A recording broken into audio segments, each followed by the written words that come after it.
This is Wrecked, the bonus episode where I either recommend a book or I wreck it.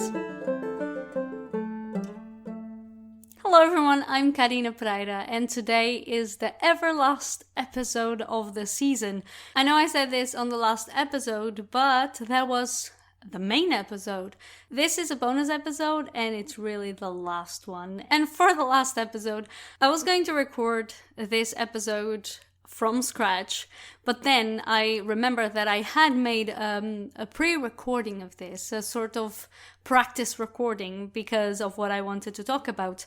And today I was listening back to that episode and I cannot not post it. There is nothing that I could have done today that was going to be anything close to that episode. I think, of course, this is my opinion and it's my own view on the things that I'm recording, but I think that is by far the best episode I've put up so far. And I know the sound isn't perfect because I recorded it on my phone, but I did my best to edit it the best I can sound-wise, but quality-wise or content-wise, I think this is the best thing I've ever recorded. And because there's already a spoiler in the title, and I'm going to talk about this further on, I talk about Three Women by Lisa Taddeo. This is the last recommendation or wreckage of the year and of the season. Please let me know what you think. I hope you enjoy it, and I will see you all again in January for season 2 of the podcast. Thank you for being on that side this whole year. Thank you.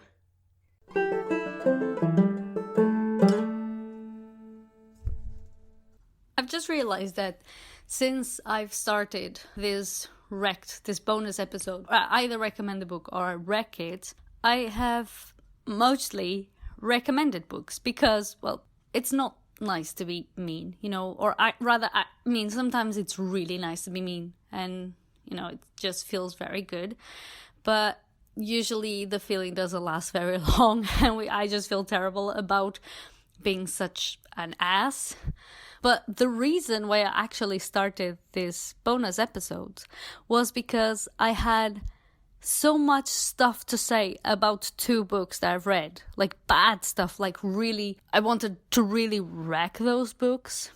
And that's why I started this bonus episode, because I kind of wanted to vent here and to put everything out there, all my anger towards these books. But then, as time went on, as I started recording more and more bonus episodes, I realized that I had more fun, or that I wanted people to actually read books that I thought were worth reading more than I wanted to say shit about other books, because saying shit about the other books really is only good for myself and only for a period of time, because after I said shit about it, I'm happy, but nobody gets anything from it. I don't get anything from it except that short satisfaction, and you don't get anything from it, because I think people, even when someone tells you that a book is terrible, you should still read it, just to get your own opinion, and maybe you will love a book and find interesting and important things and important lessons in a book that I think it's terrible. So there's that, and that's why most of them have been recommendations. And even though on next season 2, I want to change these wrecked episodes a bit, I am still going to talk about specific books, and I'm still going to recommend books that I think everybody should read. I think it's a better job, and I'm doing a better job for myself and for everyone else by recommending books that I am about, wrecking them. But to be fair, in this year, I haven't really read any book, or actually I haven't read a lot of books that I really say, oh my god, I hated this book so much that I really need to talk about it and that I really need to say something about it because this is freaking terrible. That hasn't happened. I've been reading quite good books, but because the first season of the podcast is finishing, I thought, why not make this last episode about a book that I pretty much disliked. I'm not going to use the word hate here because it's a bit strong and I don't like this kind of pessimism and bad vibes on the podcast, but that I truly disliked a little bit.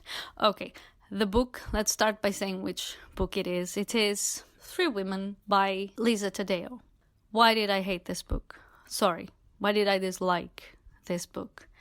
First of all, I came across the book because in every single bookstore, there was like loads of advertising about the book.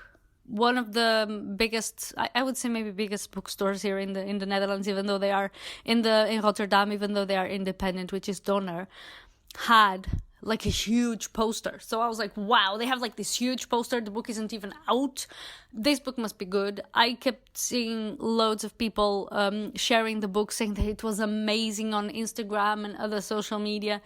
So I thought, yeah, okay, I want to listen to this. I have a Storytel subscription, so I searched for it, they had it, I listened to it, I think either at work or even on my way to Rotterdam, because I only moved last year, so I always, during the weekends, I either went to Rotterdam to meet my boyfriend or my boyfriend would go to Belgium, because yes, I lived in Belgium for 8 years, and like on my way here, which is 1 hour and a half, I used to listen to audiobooks, and that's how I managed to listen to 22 audiobooks in 2 months last year, because I worked as a cleaning lady as well, and most of the times I was alone, so I could listen to audiobooks at work, and some days I worked like 8 hours a day, so if it's a short book, I could put like a book and a half in it, and then on the way to Rotterdam and on the way back, 1 hour and a half each listening to audiobooks, so I listened to a ton of audiobooks last year, and I was listening to Three Women, and like I understand that the stories, this of course, as it says in the title, the book is about 3 women, 3 different stories, but the book was advertised as like stories by women that like you've never heard before, you know, like this is completely brand new, completely different from everything you might have listened, read, or whatever. And then you get into the stories. First of all, most stories about women have to have men in them. Okay? Which was a disappointment here as well. This story was basically women and their relationships with men. Period. That was what it is.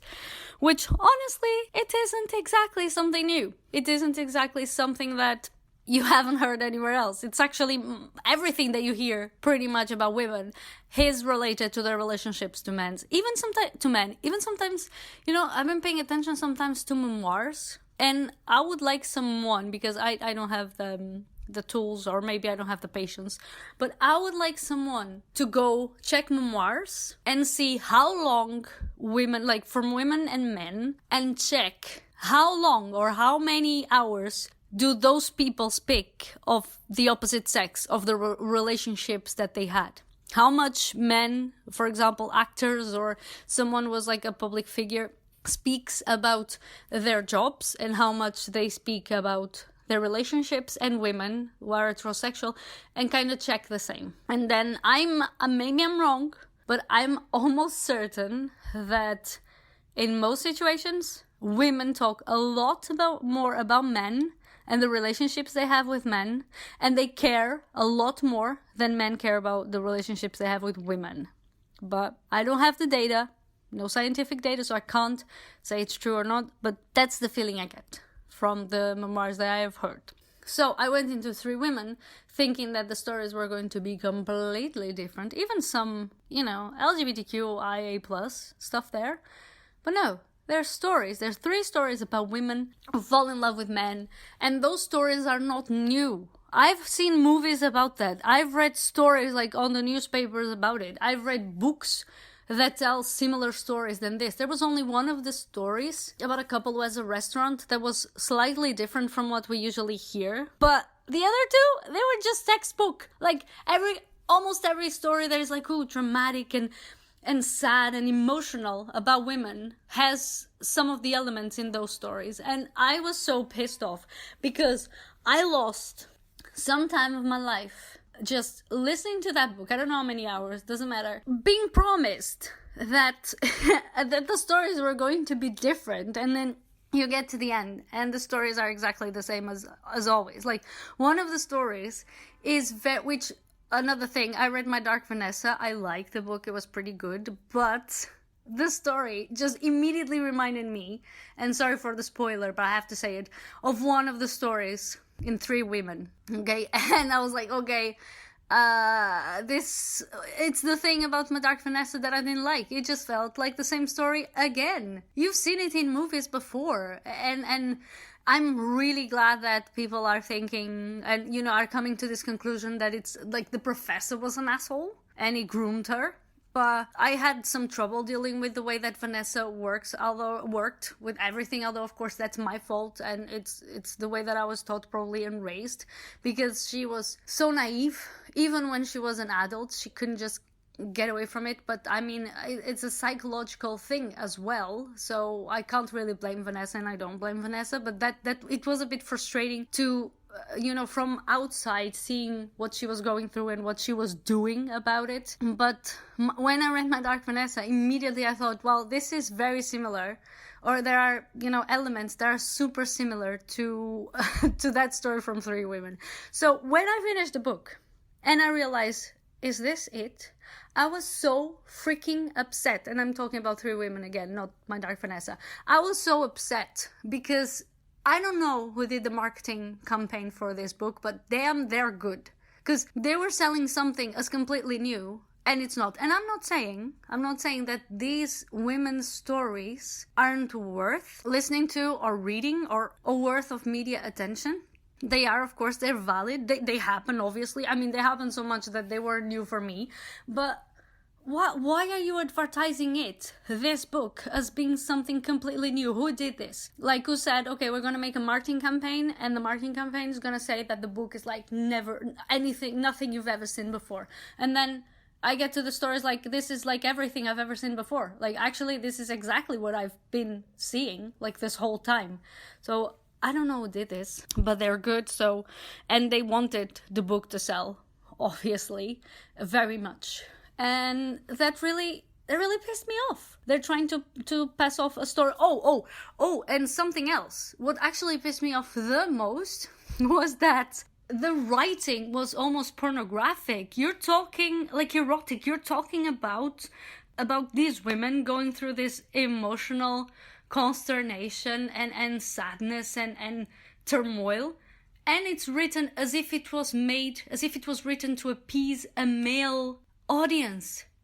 It's great. Okay, granted, women like erotism as well, but the way that these women were, described and the situations, I really had a feeling that, like, this is kind of like almost like porn, but to appease a male eye. And there's one sentence in the whole book that really got to me, so much so that I made a note on my iPod that I was listening to at the time, and I still have the note. And the quote goes like this, and this is an actual sentence in this book, and it's maybe the worst, I guess, because I took a note of it, but it's not the only one that is bad. But it's written, "The roots of her teeth tingle with excitement." The roots of her teeth tingle with excitement. The roots of her teeth tingle with excitement. Like, do you hear this? Who wrote this? Okay, I know who wrote this, but why? Why would you write something so stupid? The roots of your teeth do nothing unless you have like an infection, and then you have to go to the dentist and get a root canal. I was a dental assistant for 4 years, so I know what I'm talking about. The roots of your teeth tingling is not a good thing, as it's made to be in this book. It's just not. It's a terrible thing to happen. What the heck? The roots of her teeth with excitement. They definitely don't tingle when you're excited about a man or anything at all. They just don't. I don't know. It just threw me off. So yeah, I'm pretty certain that if I was reading the book, I could take more notes about things badly written, but this one kind of took the cake. And it's, again, unfortunately, a sort of a representation of the writing in the book, which sometimes just made me cringe. And I was just really disappointed, especially because, when you go into a book like all pumped up and you're like, yeah, this book is amazing, everybody's been talking about it, I'm so excited to read it. And then you get there, it's like, I was lied to. And I know that this is a personal thing, of course, because many people, I'm sure, even people listening, that they have loved this book, but just didn't cut it for me. Just didn't. And again, it was, well, not everything is bad. Because one of the reasons why I decided again to create this bonus episode to talk about books was because of all the rant that I wanted to do about this book. And now that I have, and I'm going to take back everything I said at the beginning about how this doesn't do anything for anyone, because I'm so relieved. I'm feeling so well after this. Like my soul has been cleansed, even my body. I'm pretty certain that if I look at myself in the mirror right now, my pores will be just completely shut and beautiful. My skin is hydrated because this was great. So maybe I should start doing more of this, just saying shit about books that I disliked and to make myself feel better and to get all the tension and all the stress out of myself.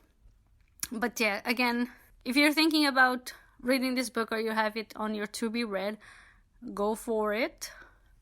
Don't let my opinion make you not read it, because that is not why I'm here. That's not the point. And I'm pretty sure that we will learn many lessons, and that you learn many lessons from this book, especially that men are assholes.